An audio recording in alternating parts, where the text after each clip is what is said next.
Okay, good. So let's talk about valuation. All right. So basically, right, we first acknowledge that everything builds upon the forecast of earnings. So basically the forecast of those future financial statements. Yeah. From this, we derive the forecast of cash flows, because as I said, we are going to also put together the future statement of cash flows. Okay. And this is regularly used in a method that is called the discounted cash flow model to value the firm. Okay, so this is what I think you're all pretty much familiar with, right? Another, however, model that exists is more direct, let's say, because here we don't have to first transform the future income statement and the balance sheet into the statement of cash flows to value the firm, but we could directly rely on those future forecasted earnings and those forecasted book values to value a firm. Okay, so this model is called the discounted residual earnings model, basically. That is another method of how you can value the firm. Okay. Besides, the valuation task, I think it's clear to everyone that, forecasting earnings is not only important, for that task, but also is very relevant for any budgeting decisions, company strategy targets, performance evaluation, benchmarking, etc. Right? So it's, in order to, steer a company today, we greatly rely on those forecasted earnings and details thereof, basically. All right. So, how does economic theory teaches us of how to come up with the value of an investment? So basically, in a nutshell, okay, we say or specify that the value today, as of today, is the sum of the projected future payoffs, okay, sometimes referred to as flows, okay, divided by 1 plus the discount rate. Okay. All right. So those projected future cash flows, okay, we acknowledge this could be a constant stream, okay, or different amounts each year, or just a final lump sum payment at the end. Okay, whatever we think it's going to be the future payoff. Okay, and we divide this by 1 plus the discount rate. Okay, we do this to do what we call discounting. Okay, now again, that kind of like question to you, like why do we need to discount those future payoffs? So what's the idea behind that? Could anyone explain that? Is it that money now is worth more than money later? Yeah, exactly. That's the kind of like time value of money assumption. And Cassandra, why is this the case? Like, why is it true that, a euro today is worth more than a euro tomorrow? What's behind this story? Is it because you can invest it in another project if you have it today that can bring you more money? Exactly, right? So we can invest it into some asset. It could be, it could even be a risk-free asset. It could be, some type of long-term government bond, okay, which is pretty certain that we'll receive the payoff, right? And nowadays we're back to an environment where we actually get interest again on treasury bonds, right? So maybe you remember 2 or 3 years ago, there was hardly any interest earned from holding treasury bonds, right? Now this environment has greatly changed, so now you receive up to 4%. Okay, if you buy, I don't know, treasury bonds from the United States, or from France, etc., Germany, Italy, etc. Italy, I think probably even more. Okay, so that's one reason for that, the time value of money. Yeah, so that if we invest it today, we have tomorrow not only the €1, but we have €1 plus some interest that has been earned, right? So we have more than €1. That's why it's beneficial. Okay, so this is why one reason why we, so to speak, then use this method called discounting, okay, to kind of like to think about, okay, in order to have that payoff in a year from now, what do I need to invest as of today, basically, right? The other reason why we're discounting is to account for risk in those future payoffs. Okay, so the risk that we won't receive the future payoff. Okay, so basically we think about some type of, let's say, risk premium of our investment. Okay, we kind of like usually try to get compensated for as well. Okay, so this forms then the discount rate. I think in the corporate finance class you should talk a whole lot about how to come up with a proper discount rate. Right? So in this course we're going to briefly go over it, not get into too many details unless you want me to. Okay, good. Then when it comes to the practicalities of that valuation process, what has been established as, let's say, state of the art, is that we structure the future, or we divide those future payoffs into, let's say, a short-term forecast horizon, okay, and the horizon beyond that we kind of like refer to as the terminal value.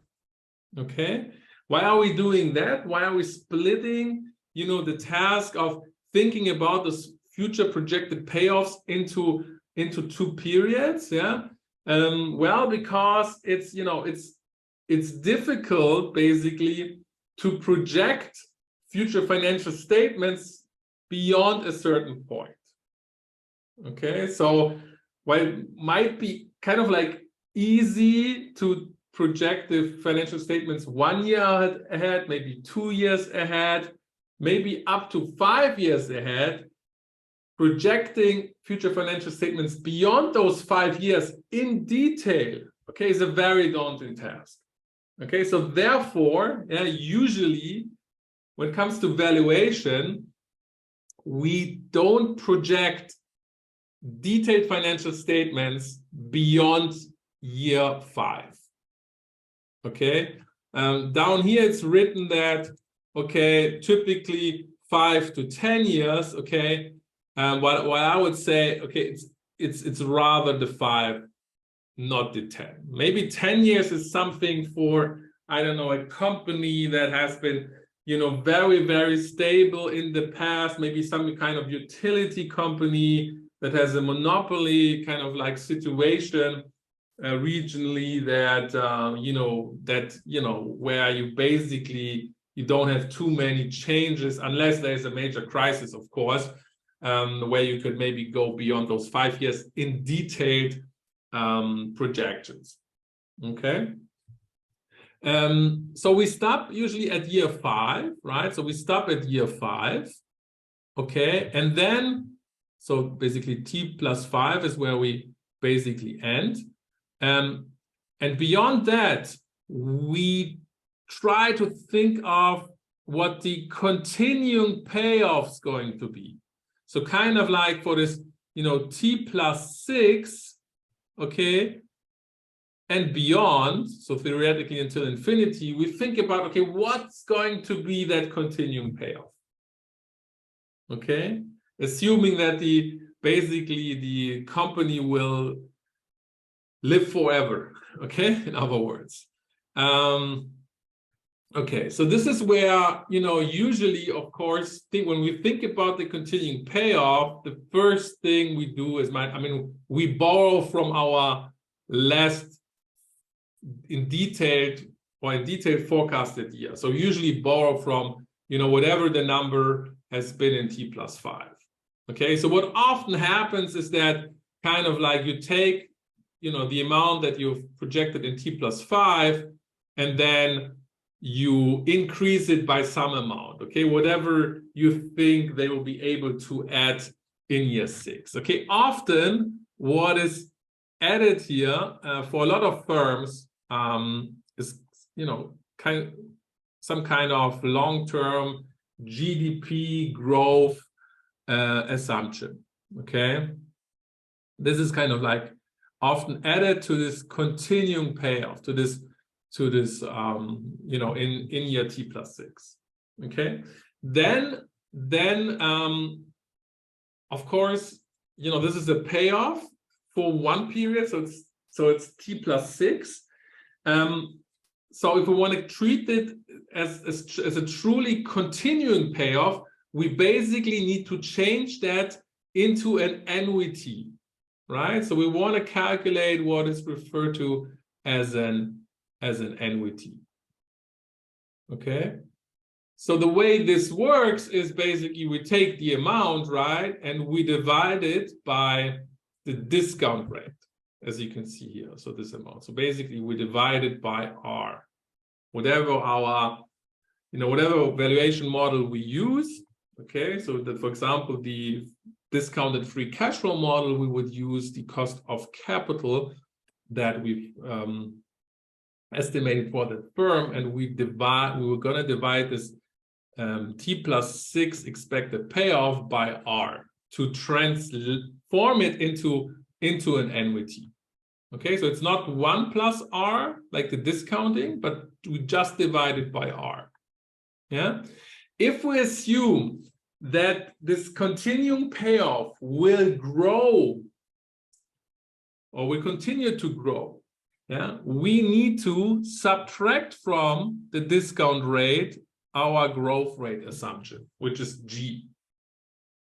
Okay, so this will basically lower R by the growth rate that we estimate, and therefore will increase the value of the annuity at the point in time T+6. All right, so then we have basically the value of the annuity at T+6. Okay, and the last thing we need to do is to go ahead and still discount that, to bring it to T equal to 0 period. Yeah, so basically we take this annuity amount and we divide it by 1 plus the discount rate, and we bring it back. Okay, I think that's repetition, but let me know if it's not. Let me know if you have any questions on that.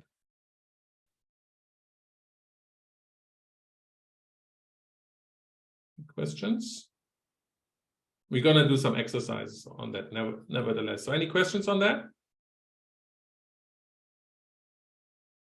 No? Okay. No, good. Okay, good. So as I said, there are 3 very popular valuation models. Okay, that work slightly different. Okay, we do have the free cash flow models, where basically the future free cash flows are estimated. And basically, we take the perspective of the wealth that is theoretically distributable to both the shareholders and the debt holders. Besides that, we have a more basic model which just relies on dividends. So we try to project the dividends that are going to be paid out over the next next few years, or in the long term as well. This takes the perspective of distributed wealth. And then kind of like the probably rather new model is the earnings-based model that I already briefly commented on, which is where we take basically the earnings to value the firm without any adjustment. Okay, and the perspective is more on wealth creation. Okay, so let's go into details with respect to all of these models and then do a calculation on those. Yeah. So the first one is the dividend discount model, right? So in the dividend discount model, we want to forecast the dividends that are going to be paid. Okay, so how do we do this from the financial statements that we forecasted? Do you have any idea? Or how would you go about in practice, you know, with respect to forecasting dividends? What would you do? You know, and maybe we can, you know, we can think about Starbucks. Okay, we can continue to think about Starbucks. So how would you go about forecasting dividends? Should we look at the retained earnings that are available? Yeah, I mean, we can look at the statement of retained earnings, yes, and there we would see, first of all, whether the company pays dividends or not, right? And then secondly, I think Starbucks does pay dividends. Okay, so maybe, you know, maybe I can pull this up even. Let's see. Starbucks annual report, right? There it is. So let's see where we can find that statement of retained earnings. That's here. Let me turn this around. Okay. Good. So basically we do see here cash dividends declared 68 cents per share. So they paid a total of 1 billion to their shareholders in 2015. In 2014, the cash dividends has been 55 cents per share. They paid out 827 million US dollars. And then in 2013, the cash dividends declared have been 44.5 cents per share. So the dividends that have been paid are 668 million, right? So, okay, what do we infer from that? So what do you think? What is the expectation for cash dividends the next year, so 2016 and thereafter?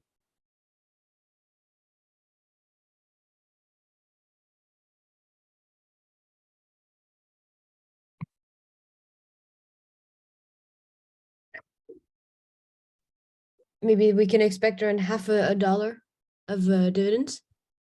Half a dollar. So in 13 it was 44 cents, then it was 55, and last year was 68. So you think it's going to go down this in 16? No, sorry, then like 70, because it goes up by more or less 10 cents, no? Yeah, it looks like they grow it, right? It looks like they are growing it. So we can try to think about, okay, by how much are they growing it, right? So if we look at, they went from 55 to 68, so they grew it by 23%, and the year before they grew it by also by 23%, 24%. So it looks like they try to grow it by 23.5% every year. Yeah. So maybe we can think about, okay, you know, the next year maybe they will again be able to grow that by 23%. Okay. At least up to some point. Okay, right? So at least up to the earnings number that we're going to focus in the future, right? So probably they won't pay, you know, they won't be able to, like grow this forever by 23%, because otherwise you liquidate the entire firm, right? So we need, at some point, we need to kind of like cap it off, but maybe for the short term, the next 5 years, we can, you know, use that. So basically the next, like for the next year, we could assume, right, we take the 0.68, right, and we multiply it by 1 plus, and then again, this 23.5%, unless we do find some, you know, announcement from management, what they plan to pay out or how they want to let dividends grow in the long term. Okay, so we calculate that. We do get 83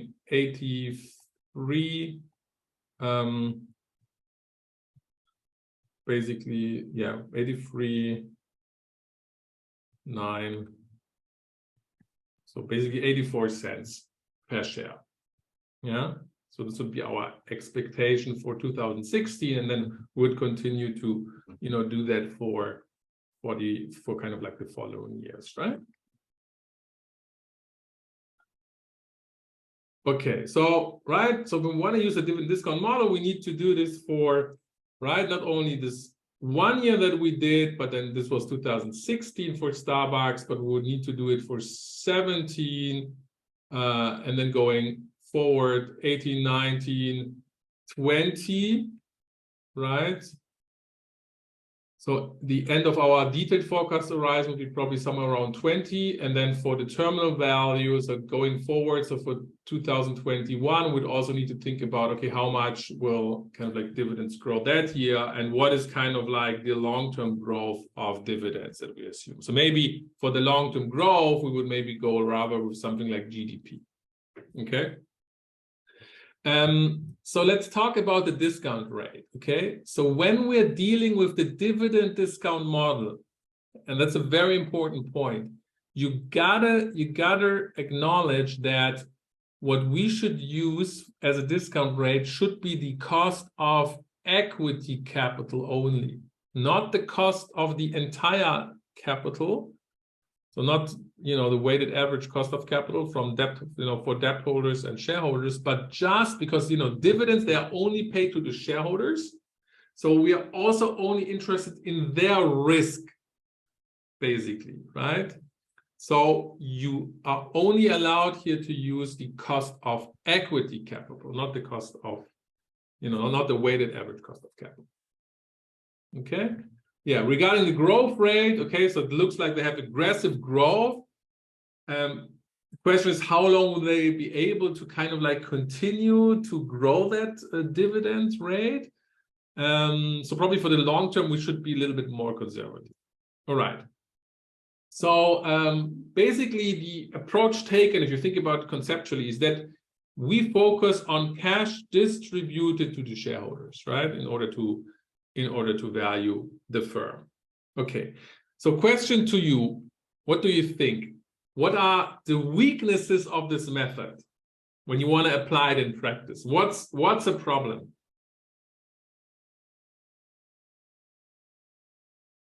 Be wrong, yes? Perhaps the cost of equity capital is hard to have an accurate estimation. Okay, that's true. I mean, but you've all learned this capital asset pricing model, right? Which was awarded the Nobel Prize, where you regress the returns of an individual stock on the returns of, the market, right? In order to get beta, and then, from beta you try to,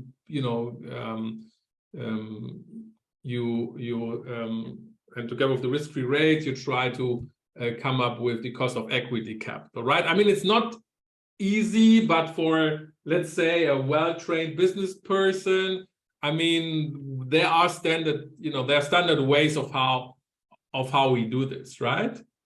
So, I think that's not the biggest problem. What is a bigger problem? Is it estimating the growth rate? The growth rate, I mean, looks like they are growing it very with a constant rate.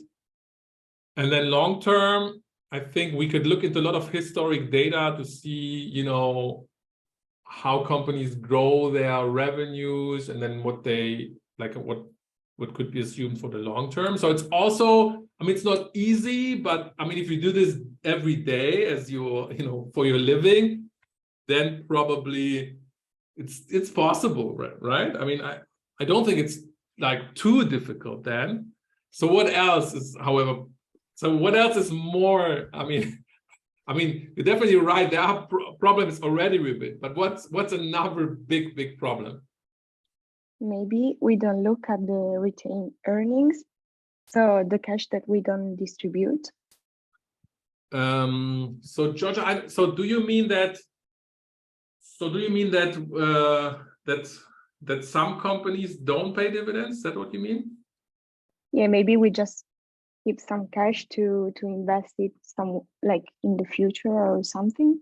Yeah, right. So there are firms, right? So there are actually a lot of firms that don't pay any dividends, right? And it's the majority of firms actually, right? But we always tend to look at those, very established, popular companies like Starbucks, like Apple, like Microsoft that do pay dividends. A lot of companies don't pay dividends, right? Amazon doesn't pay dividends. Tesla doesn't pay dividends. There are a lot of companies that don't pay dividends. And if they don't pay dividends, right, then basically when you try to think about projecting the short-term horizon, then basically D1 until D5 will be a 0, okay? And for D6, yeah, maybe that's also going to be, 0, but of course we want to try to think about a continuing payoff. So for D6, we need to come up with some number out of the blue then, right? So basically the entire valuation becomes a long-term forecasting challenge. Yeah, and this is then almost impossible to do, to be honest, right? So just to convince you about the stack, okay? So this is the distribution, or this is a histogram showing you the dividend payout ratio. So basically, this stands for how much dividends are paid with respect to the earnings that the companies earn. Okay, so you see that most of the firms, yeah, the majority of the firms, they don't pay any dividends. They don't pay any dividends, yeah. And if they do, they tend to pay only limited amounts with respect to what they earn, so with respect to their net income. So it's 10%, 20%, 30, 40, 50, maybe up to this point, and then hardly any companies paying beyond that. A few are paying, only a very, very few companies pay out their entire earnings to their shareholders. Okay, so practically this means, right, it's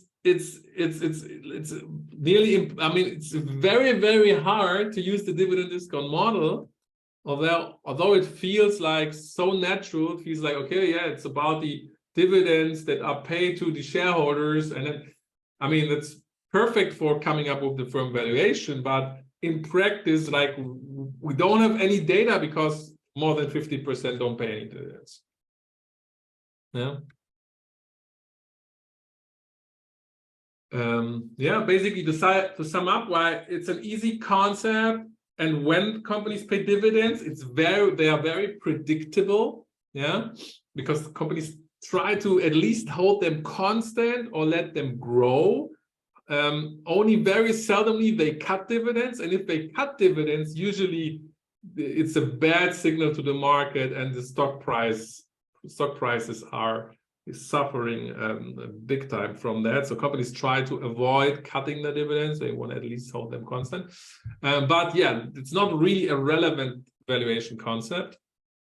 And because it requires forecasts of very long-term horizons, which is, more difficult to do than forecasting the next year, right? Okay, any questions on this dividend discount model?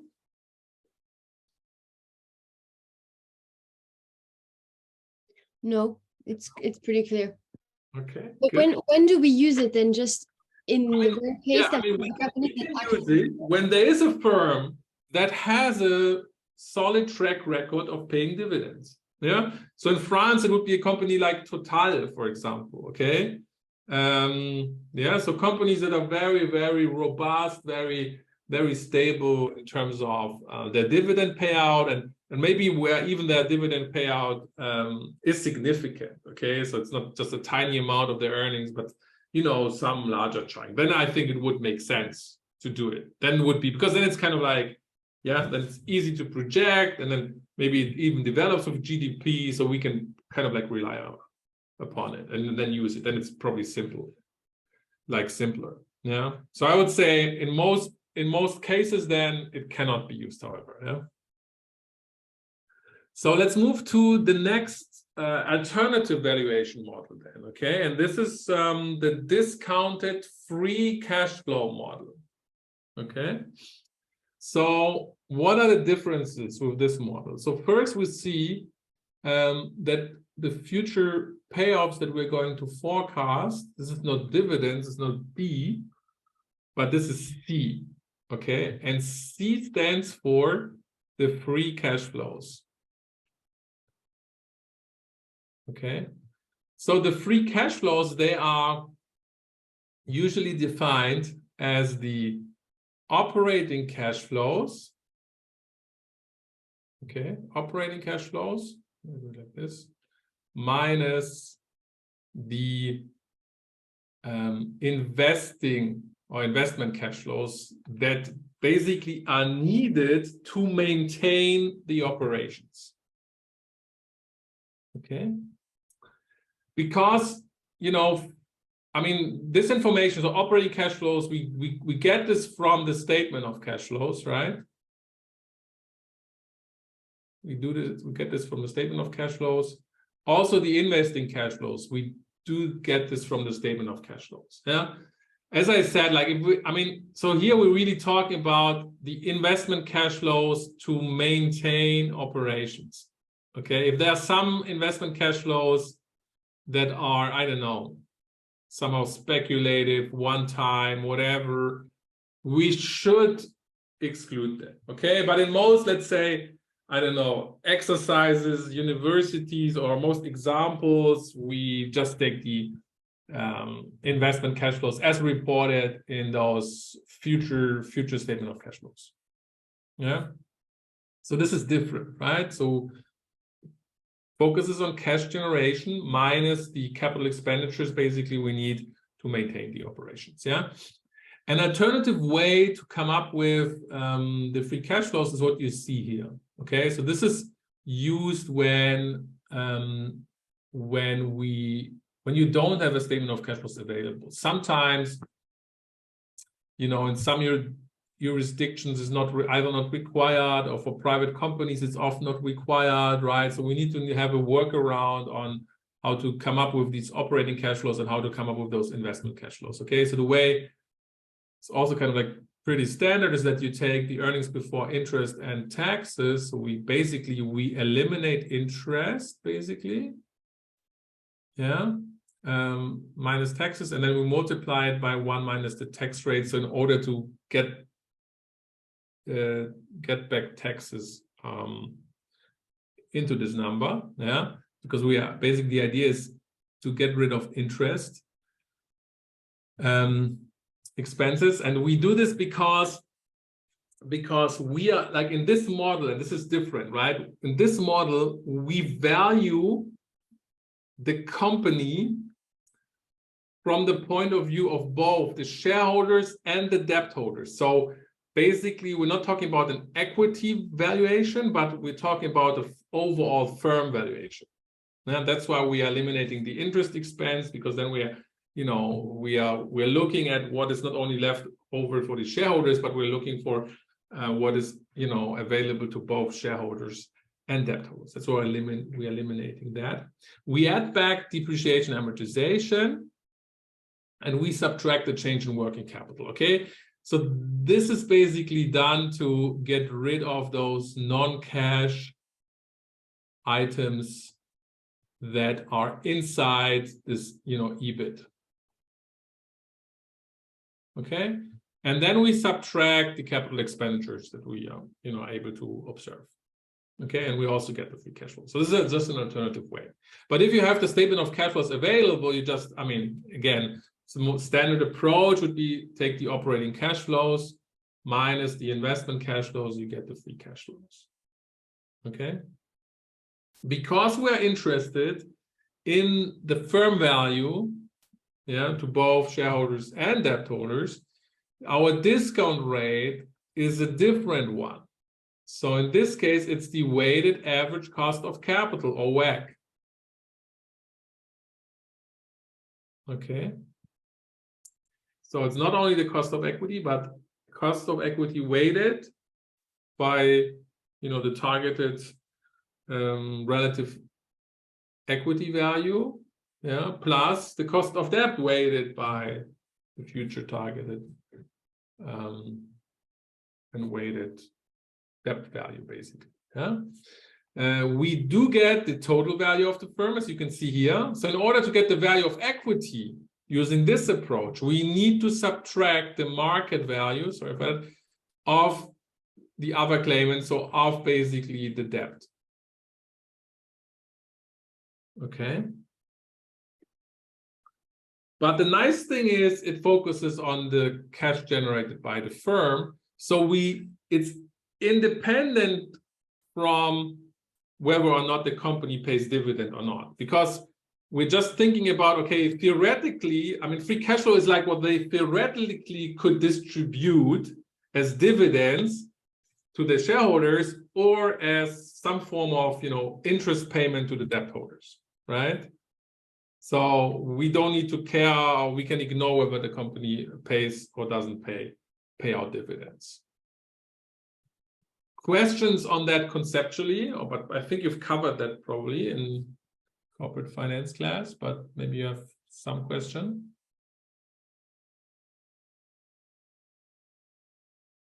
No? No. Okay. Then again, let's look at what problems can arise, however, when we use the free cash flow model. So this is the, you know, from the statement of cash flows of General Electric in the years 2000 to 2004, okay? And back then, General Electric was considered to be, let's say, you know, a very dynamic, successful company. You know, so basically, while they were earning a lot of cash from the operations, so as you can see, they earned 30 billion in operating cash flows in 2002, and then growing it up to 36 billion US dollars in operating cash flows, yeah, because they had so many ideas of, you know, what to do with the money. So new ideas for new projects to make money. Their cash investments have been even bigger. Yeah, so they've been 37 billion, 40 billion, 61 even in 1 year. Only in 2003, a little bit lower, and then 38 in 2004. Okay. So what's the problem with that when it comes to free cash flow valuation?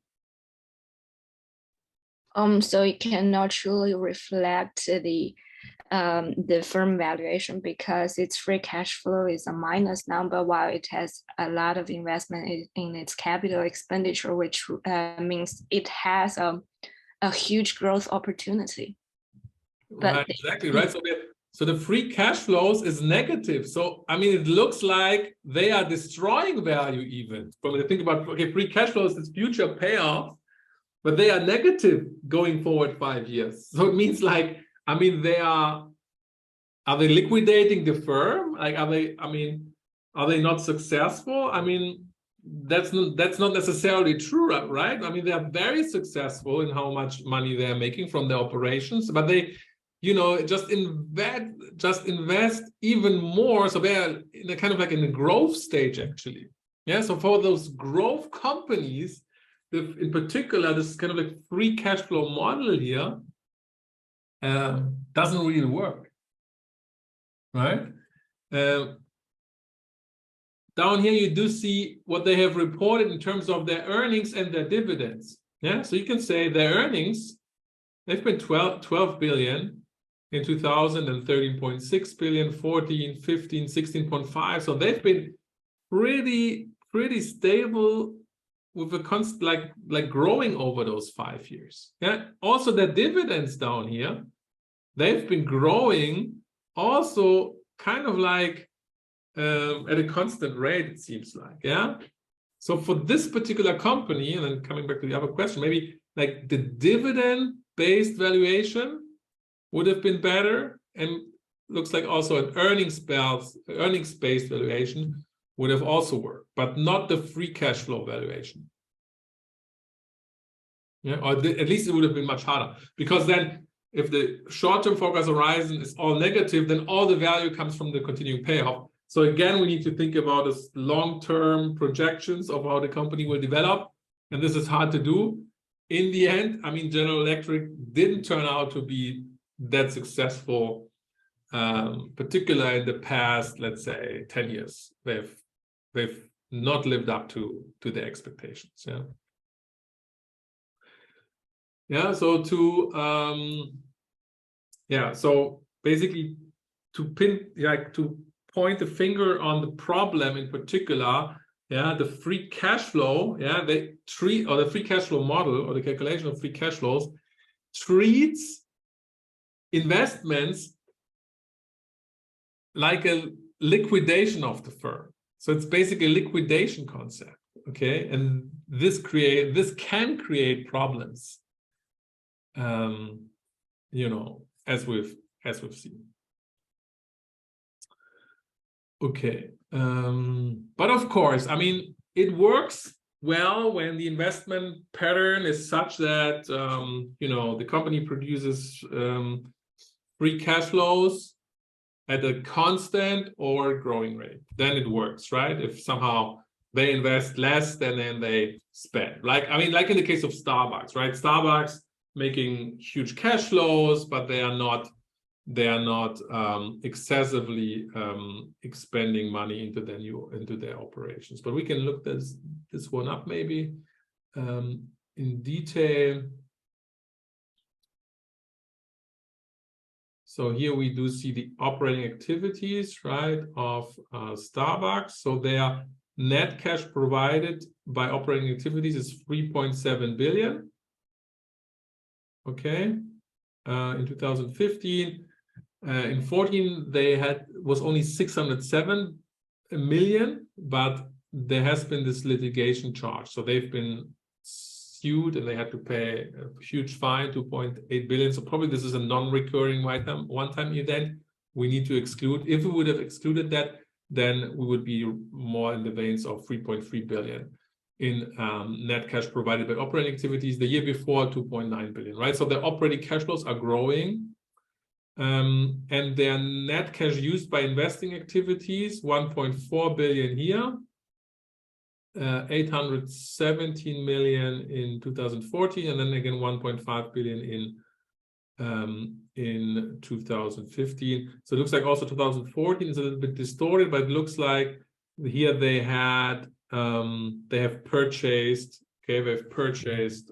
investments, okay, at a higher amount than in 2013 and 2015. Okay, so basically when we take net cash provided from operating activities minus the net cash used by investing activities, we do see that, you know, it's likely to be a positive number also going forward, right? So they don't invest more than they earn in their through their operations. Okay, any questions? So for Starbucks would be, I mean, this concept would work as well. Okay, so this brings us to the last valuation model that I would like to introduce, and this is the residual income model. Okay, did anyone hear about that before? Residual income or residual earnings model? Okay, so basically the idea is as follows. So the value of a firm as of today is first and foremost its book value of common equity as of today, right? So we kind of like we anchor on what we see in the financial statement. So it's company should be worth at least what the accountants have measured as the book value of equity. Although we know it's been this, it's distorted by, that often the amounts are not updated to market value, etc. I mean, you also named that in, during the quiz a lot. But still, it's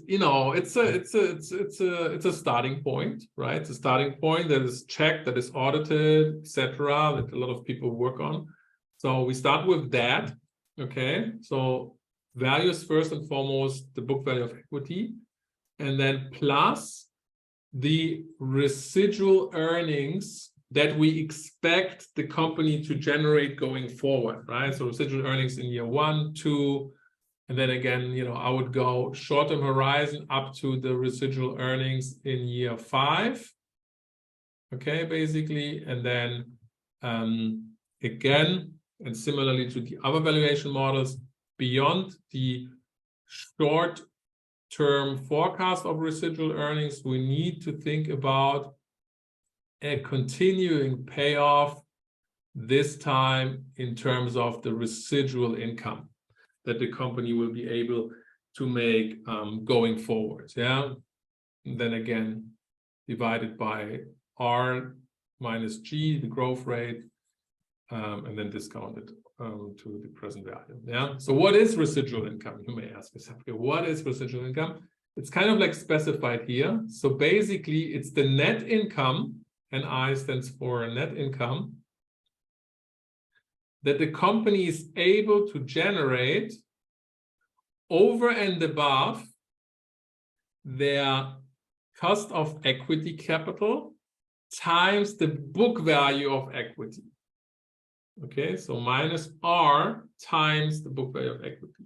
So kind of like the idea is that, okay, a company only adds value beyond the book value of equity if it's able to earn more than its required cost of equity capital. Okay, only then additional value is added to the book value of equity. Okay, so this one focuses on the value generated by the firm. All right, yeah, so the value of the firm again, right? It's starting with the book value of equity in year T plus the present value of the residual income or earnings, which is calculated as net income, basically. This is the net income. Yeah. So residual income is the part that is over and above the required cost of equity capital times the book value of equity for those future periods. Yeah, so you can see here. So basically, yeah, and as you can also see, we don't need dividends. We don't need any cash flows.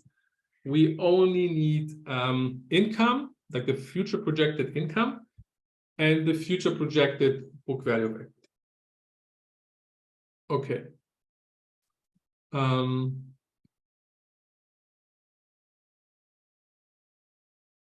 Right, so here, residual income is net income minus R times the book value of equity.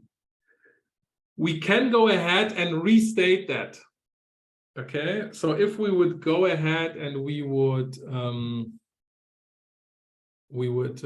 divide this by the book value of equity and restate, then residual income can also be expressed as the return on equity minus the cost of equity capital, or the required cost of equity capital, times the book value of equity. This is the alternative expression. So basically, when the return on equity is higher than the required cost of equity capital, then the company is able to add value through its operations. Otherwise, it's not.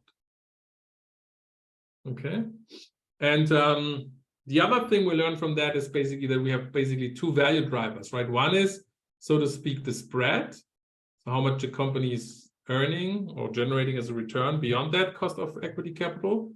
So this is one driver, and the second driver is how much money it puts into its operations. So this is measured by the future, book value of equity. So in other words, the net assets that are in place to run the business. So basically, spread times the net, let's say, net asset investment. Yeah, this is what is driving the firm value. Okay, any questions so far? But we will have a calculation or a small exercise on it where you can practice it. Any questions?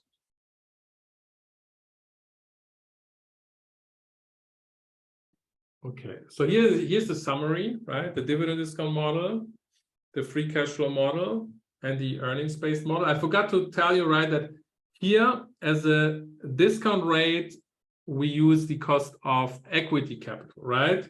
So we use a similar rate as we use for the dividend discount model. For the free cash flow model, right, we use the weighted average cost of capital. So a different number, but then don't forget to subtract the market value of debt in order to arrive at the basically firm value at the value of equity. Yeah. No matter what model you use, okay, keep in mind that the firm value, the value of equity you get out of the model should be the same. Okay, because basically it's the same firm, we are forecasting the same future financial statements from which either dividends are paid or free cash flows are generated, or earnings are generated. So, no matter what method you use, you should arrive at the same value. Okay, so let's come to an exercise that maybe we can do this together, and then you have basically your own exercise then later on. So let's assume that we can forecast book values and earnings perfectly, and that the firm will liquidate at the end of the third year. Okay, assume that the firm has a 10% cost of equity capital. In this case, we have made the following projections. So beginning book value is 100. They earn income of 12. Don't pay any dividends. So if you don't pay any dividends, then income is added or is increasing the book value of equity. So our ending book value of equity is 112. Yeah, this becomes the starting point of our next year's book value of equity. So you can see the 112 here, plus 15, which is earned in the second year, minus 2 of dividends that are paid, brings up the ending book value to 125. 125 is a starting point, beginning book value in the third year. Company is able to generate income of 18 in this year. And then a liquidating dividend is paid. So basically, everything is distributed back to the shareholders. So this means, right, from 125 plus 18 is 143. So the dividend is 143, and the ending book value is then 0. Okay. The first question is then, okay, how do we value this company using the dividend discount model? What do we do?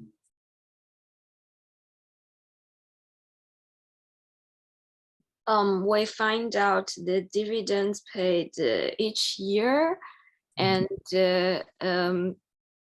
calculate calculate its growth rate according to the book value, I suppose. Is this the number used for calculating the growth rate? So you said in the beginning, you said we take the dividends. Yes. Dividends. Okay. This is like perfectly forecasted future. So we know exactly what's going on. So practically, what should I like? How does the computation look like? The dividend one will be 0, Dividend 2 will be 2, and dividend 3 will be 143. Exactly, right? So that's it. And after that, there is no more dividends because the firm is liquidated, yeah? So we have two streams of like two flows, future flows of dividends, 0, 2, and 143. How would you, discount those future flows? Use the cost of equity. Mm-hmm. And the cost of equity will be 10. Yeah. Right. So we take 1 plus 10%. Yes. Yes. Power 1, power 2, and power 3. Mm-hmm. And another growth rate. About the growth rate, I'm not sure, but I think it should be used. It should use the book value. Mm. Yes, the beginning. Yes, I think I should use the beginning book value because the last one will be liquidated. Mm-hmm. So actually, I mean, we only would need to think about the growth rate, Langsin, if there's a continuing future. But it's stated here the firm will liquidate at the end of the 3rd year. So after this 3rd year, there's nothing left so there's no thinking needed about growth rates. It's all there is what you've set up here. There's no growth beyond its ending book value is 0. So the firm is gone, basically. It's stopped operating. So I do not need to use any growth rate here. No growth rate, yeah. Because there's no terminal value, there's no continuing payoff. The company just stops. It's liquidated, it's gone. Okay. Yeah. Cassandra, you have a question? Yeah, it was the same question. Could the justification be that there's no growth rate because you go back to a value of 0, or is it just? Yeah, because the firm stops, basically. The firm stops operating because everything is distributed. So everything is turned into cash and then distributed to the shareholders. And then the ending book value is 0. So the company is gone. So we take off that part of the equation for companies that are liquidated. Yes, I mean, you only want to forecast as long as the company exists. Okay. If it doesn't exist beyond year 3, as it's stated here, then there's nothing to forecast, right? All right. Mm-hmm. Okay, if you would compute this out, I think you get something like 109.09. I think maybe you double check. Maybe someone can double check.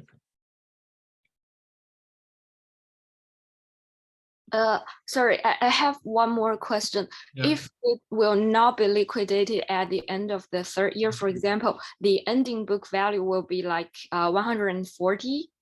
So what is this growth rate? Should I average it out the whole 3 years or using? Again, Langsin, so do you want to change me that 143 to something less? I mean the ending book value, if the company will not liquidate at the end of the 3rd year. Yeah.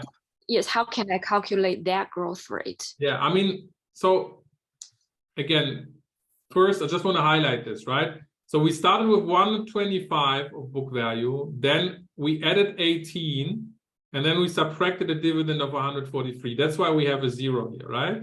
Yes. So if you're assuming it's not 0, then you're assuming it's not the entire, I mean, dividend is not paid in the amount of the equity, but something less. So maybe like, I don't know, another 2 of dividends or something. Yeah. Yeah. If this is the case, if this would be the case, then we would have an ending book value of 141. Okay. But still, it's a dividend discount model. So you would need to think about, okay, what will happen after, beyond this 3rd year with respect to the dividends. So you would then need to think about, okay, they pay dividends of 2, but then going forward after this, 3rd year, what will happen to their dividends payment? Will it grow by something, etc. Right? So this is then the assumption you would need to take. I'm not sure whether you can infer this really from the growth rate here. I mean, theoretically, if you think income, I think this is what you're assuming, right? So if income's growing and ending book value, so they must So the assumption would be that going forward, they must grow their dividends with how they grow their income. I think this is your assumption. Yeah, then you could derive it from that. Yeah. Okay, understand. Okay. Other questions? Okay, good. So this is the dividend discount model. So now let's come to the residual income model. So how do we calculate that? Residual income model. What do we need to do?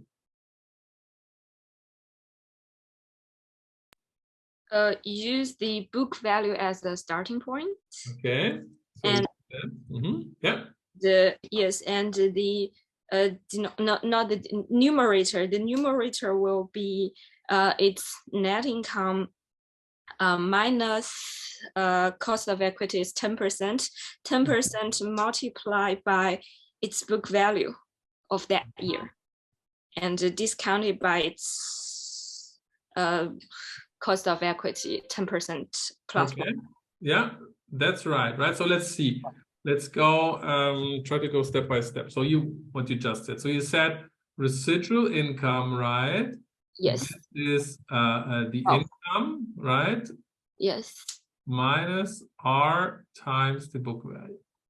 Okay, so then residual income in year one is 12 minus 10% multiplied by 100.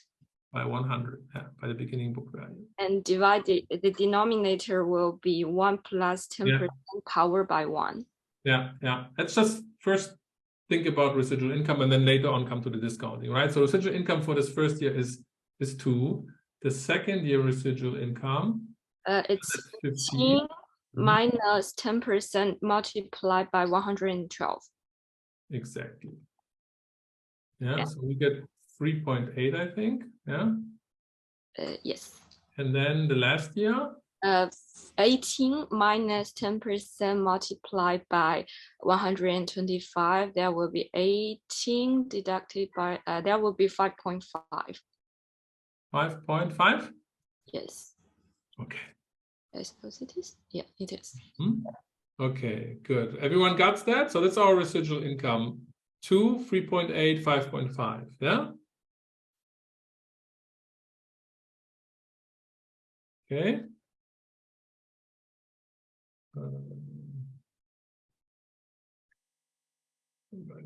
That's such. Okay.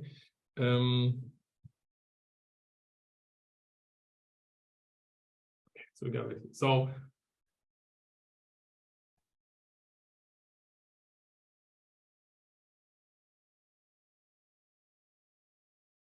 our value is then this book value that as of today plus residual income of 2 plus residual income of 3.8 the year after plus residual income of 5.5 in the third year. And then Longsin, this is what you said, right? Divided by 1 plus 10% power by 1 and 1.1 power 2. And that's 1.21 and 1.1 power by 3. Power by 3, exactly. If we calculate this out, what do we get?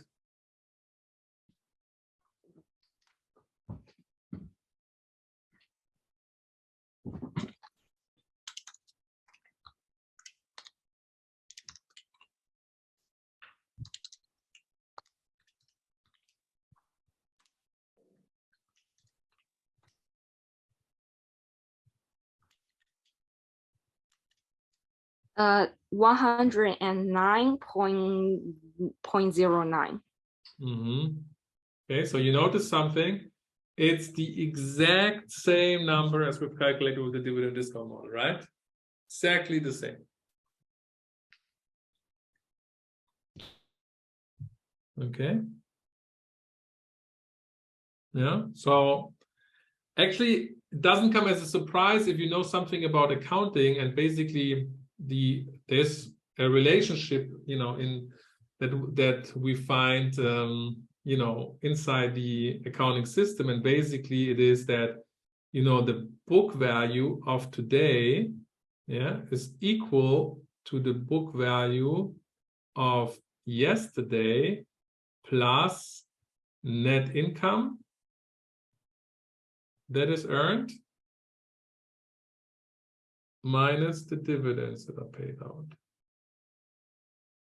Yeah, so it's all intertwined. So no matter whether you focus on dividends as a means of valuation or whether you focus on net income and the book value of equity, you know, it's all related to each other. And that's why the valuation, whether you use residual income model or whether you use a dividend discount model, or as we'll later see, even if you use free cash flow model, it should always come out the same if you have the same assumptions. Yeah, so this is a perfectly forecasted, these are perfectly forecasted future financial statements. So the assumptions are, you know, clear and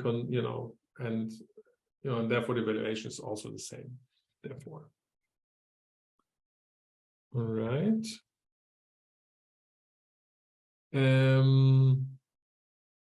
Good. So maybe how about this one here? Yeah. So I have. Let's see. Yeah, maybe we take a break here, 15 minutes break, and then we look at another example after the break. So let's take 15 minutes coffee break. Meet again at 10:30. Okay, is that fine? Yeah, totally. Okay, so welcome back. Hope you're back. We want to continue with a second example. This time it's on bad boy beagles. So again, you do see a perfectly forecasted, perfectly forecasted financial statements summarized in the beginning book value of each period. Again, income, again, dividends, and again, the company only operates for 3 years, and then in year 3 it's liquidated because a final dividend is paid, so that the ending book value goes down to 0. Okay, so again, we'd like to value the company first using the dividend discount model. Okay, so once again, how do we go about that? What is firm value here? How do we estimate that? Maybe you can calculate it already.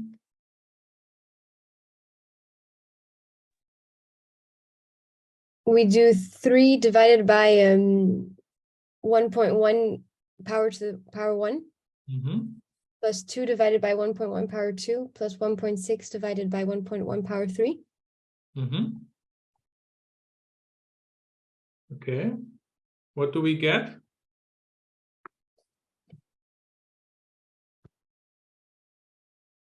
$84.02. 84.02. Okay. Now the residual income model. Yeah. How do we go about that one? 100 plus 8 minus 10. 8 minus 10 divided by 1.1 plus 2 minus 10.5 divided by 1.21 plus 1 minus 10.5 divided by 1.1 power by 3. Okay. And so what's the result of that?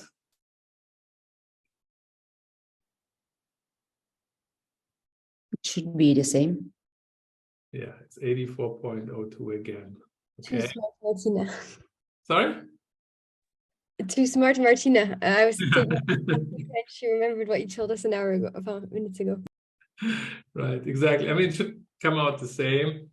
I mean, I think there's something particular we learn about here, right? So think about it. The book value of the equity as of today is 100, but the firm value is only 84.02, right? So basically, the company is going, like when the company goes forward, it destroys value over the next 3 years. Yeah, so that's why you should pay less for it than its current book value. It's kind of like surprising, but I think here it's even more evident that they are destroying value because they are valued at less than the book value of equity. With the dividend discount model, right, it's not necessarily obvious because we're only focusing on the dividends. Questions?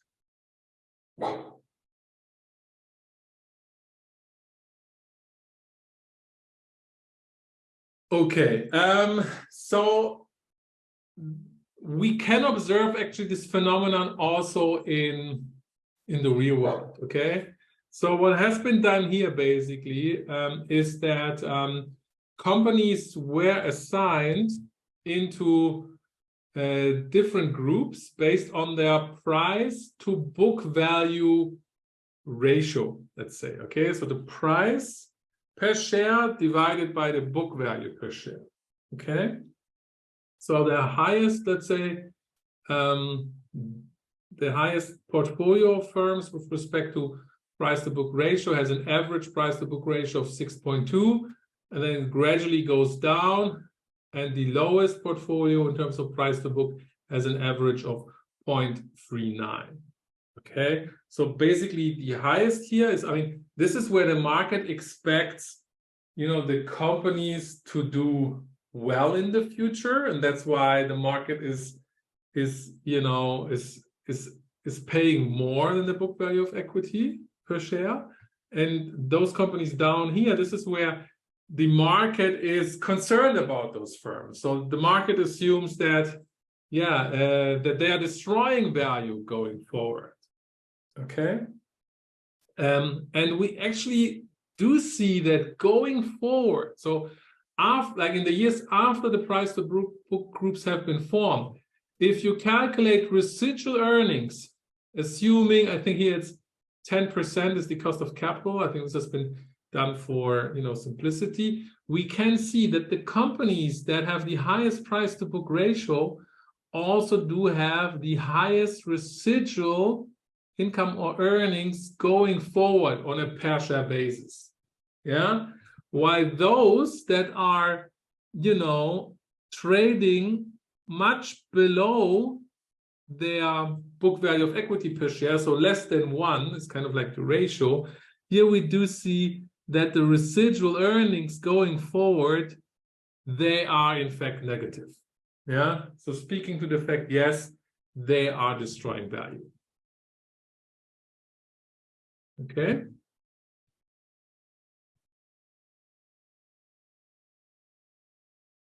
Right, so this slide I think just wraps it up, right? So if the forecasted ROE equals the required return, then value, the firm value we estimate in terms of the equity value, is the same as or should be the same as the book value of equity.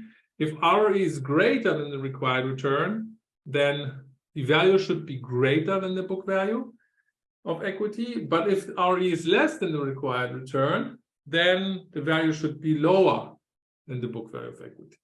Right? So this is the first value driver, as I explained to you before. The other one is, okay, the growth in the book value. This is representative of the net assets that we put in place to earn that ROE. So the higher this growth in book value is, so the higher the net assets, also the more the company exploits this, as I said, positive kind of like spread. We also do see this when we look at companies with relationship to or with respect to these ratios. So companies. So here the companies. So you can see individual companies from the United States. They have been sorted again with respect to the price to book ratio from highest, basically, right? To lowest. Okay, and So the highest companies, Heinz and Coca-Cola, they are the ones that also have the highest return on common equity. Okay, and Heinz is valued higher because we can also see the book value growth rate is also higher than that of Coca-Cola. So it looks like the market also uses this idea somehow, directly or indirectly, to value companies. Okay, so down here we do see those, Bank of America, Panasonic with negative return on common equity and rather low or even negative book value growth rates. They are, so to speak, punished by the market because they trade below their book value of equity per share.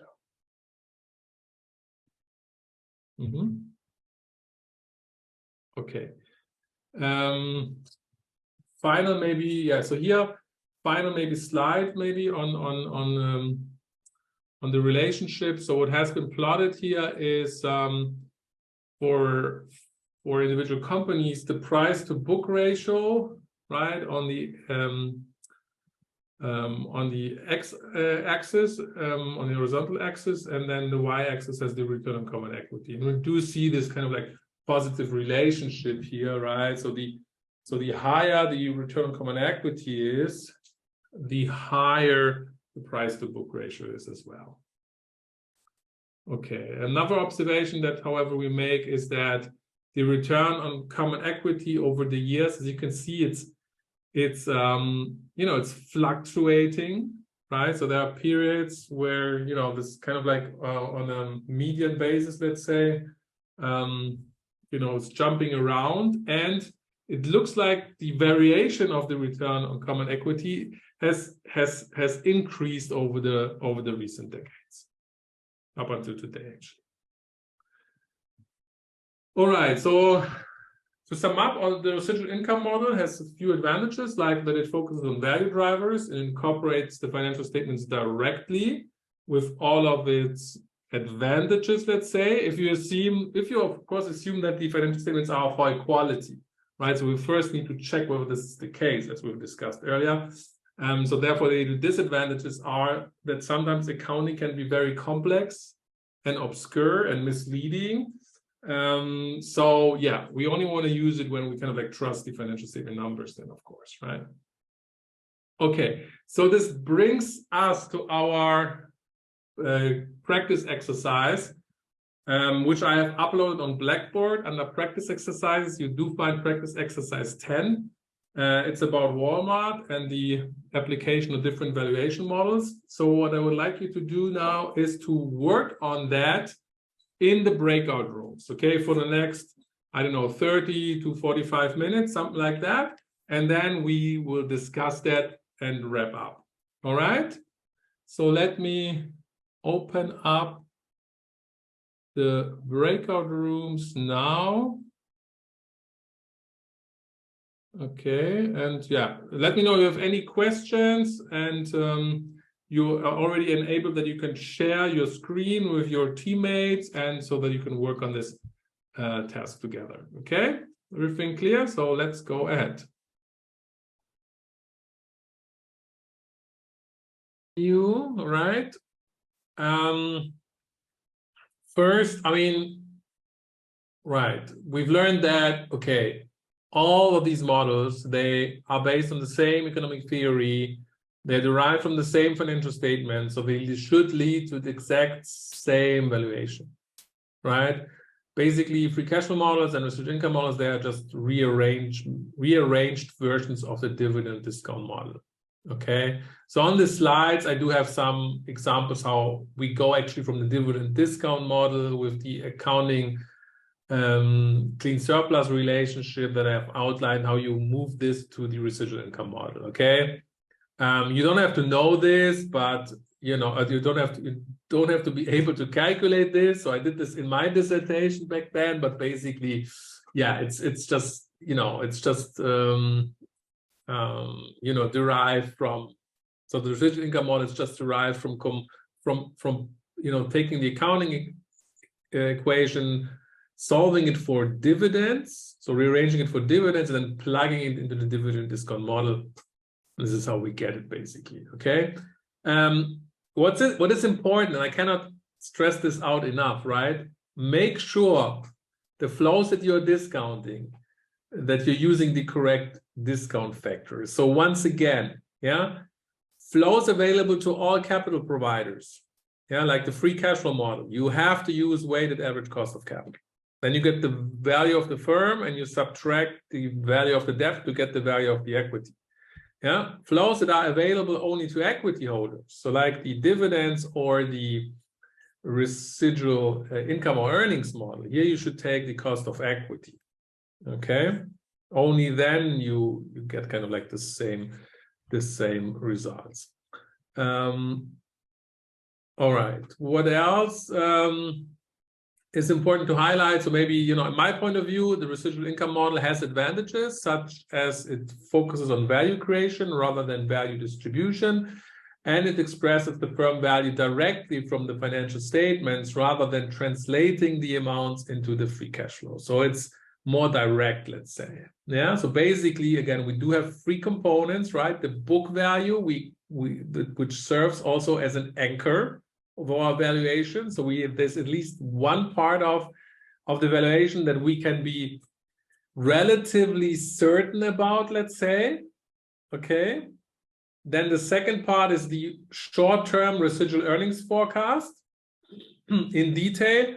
And then finally, there's this continuing value.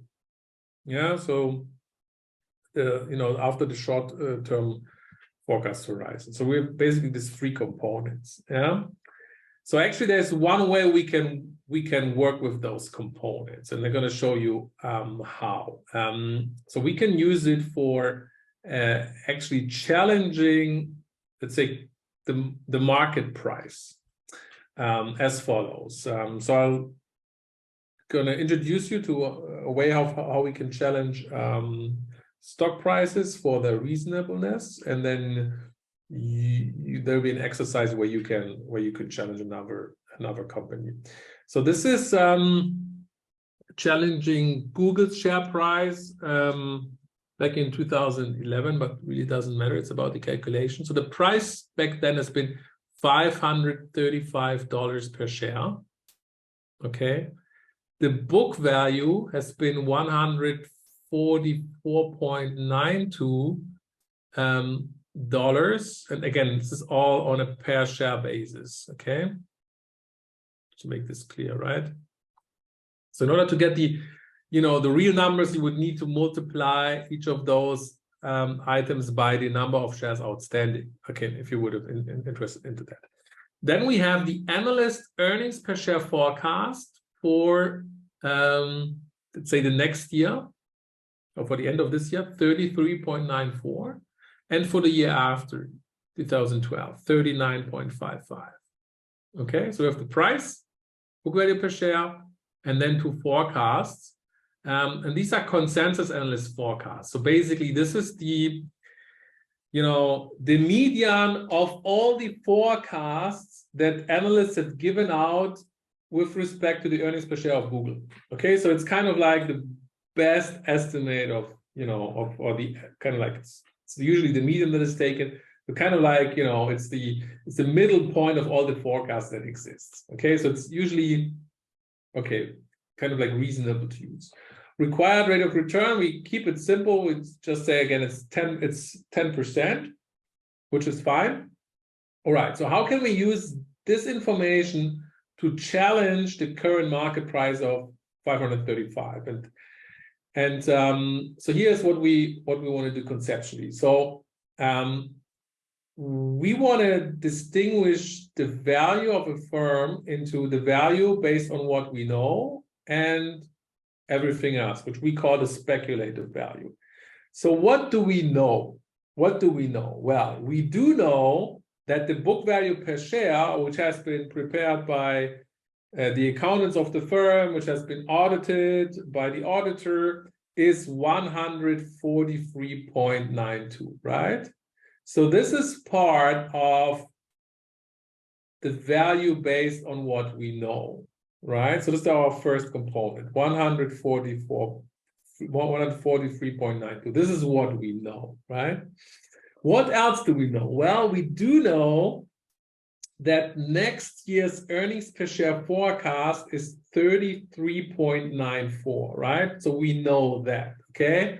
And basically what we've just have learned, we learned how we can transform this into residual income, right? So we learned that, okay, we get residual income for 2011, right? By taking this 33.94, yeah, and we subtract from that 10% times the beginning book value, okay, which in this case is 143.92, okay, and we get 19.548, okay, and I think, right, if we believe that, okay, there are probably around back then 50 analysts that have followed Google in detail, they've prepared financials, well, they've scrutinized the financial statements of Google, they've come up with a forecast like we did of all the financial statements, that this is probably something, that we can rely on somehow, right? So we'll take this 19.4458 also as part of the value based on what we know. Yeah. So of course we need to discount that as we've learned by 1 year. Okay, so we get our second component of the value based on what we know. Then there's also another earnings per share forecast for 2012. It's the 39.55. So this allows us also to come up with a residual income for 2012. Yeah, again, this would be 39.55, okay, minus 10%, and now times, minus 10%, times, and now it's the 143.92 again, and I think back then, Google didn't pay out any dividends, so we can assume that all of the net income has increased the beginning book value of 2011, by what has been earned, yeah, the 33.94. From this, we get 21.764, which is then the third part of the value what we know. Okay. If we, okay, now comes the very important part. If we assume that, the second year earnings per share forecast of 39.55, which generates residual income of 21.764, right? If this is something that the company will be able to generate basically going forward, at least, okay? So kind of like there's a no growth valuation assumption, yeah? If we assume that, and we assume that this is also part of the value what we know, then we can even translate this into an annuity by dividing it by the discount rate of 10%, okay? And then again, discounting it by 1 year, okay? As we just have learned, as Cassandra said. Then we do get the value based on what we know as 143.92 plus the 215.62. So the value from the equity and the value from our analyst forecast, where the second year forecast is assumed to be an annuity, basically. We do get 359.54. Okay. When we compare this to the current market price of 335, then we learn from that the difference of 175.46 at which the market currently values the firm, this is coming from the growth assumptions that the market has with respect to Google. Okay. All right. So in other words, right, we have broken the 535 into first the book value, second the value from the short-term forecast, the 215.62, to get the value from the long-term growth forecast, 175.46, so that we can now challenge whether, okay, the market expects or it relies too much on future growth versus maybe too little on future growth. So we can make, let's say, more informed investment decisions as a consequence of that. In fact, okay, we can, if we would plug in again in our formula, I would just have outlined to you G again, we can solve for G actually. So we learn, you know, at which G this equation is equal to 535, all right? And the solution for this would be 4.7% growth rate, yeah? So basically, back in 2011, the market has assumed that the residual earnings of Google will grow by 4.7% into the future, right? As you might think about, okay, is this a reasonable assumption or not back then? Yeah, and probably given what we know now, it has been a reasonable assumption, okay? But I think, you know, for some firms, you know, when you see that this long-term growth rate is in the double digits somehow, yeah, that's very, very difficult to achieve in the long term. And maybe this is an indication for that the market is, let's say, over expecting kind of like the growth rate going forward. So what I'd like you to do now, I would like you to challenge the stock price of, this is wrong, of Tesla, sorry, of Tesla as of February 28, 2023. So the links down here, they are referring to Tesla. So sorry, I forgot to change that. So please change that. Again, in the breakout rooms, yeah. So Tesla's share price has been 205.71 as of February 28. So please use the same calculations as I did to challenge that current share price, yeah, by looking at what's the book value per share as of end of February, what are analysts forecasting the next year, the year after, assuming kind of like the second year forecast as an annuity, and then back out for the value of what I refer to as speculative growth. If you have time, you can even try to play around what G is, you know, currently assumed to be to back up this price, okay? So we could do that in the next 15 minutes, yeah? So try to be, you know, rather quick, but I've given you the links down here, which brings you directly to the information that you need. So 15 minutes for that, and then we'll briefly wrap up the solution, okay? Good, so let me open the breakout rooms once again.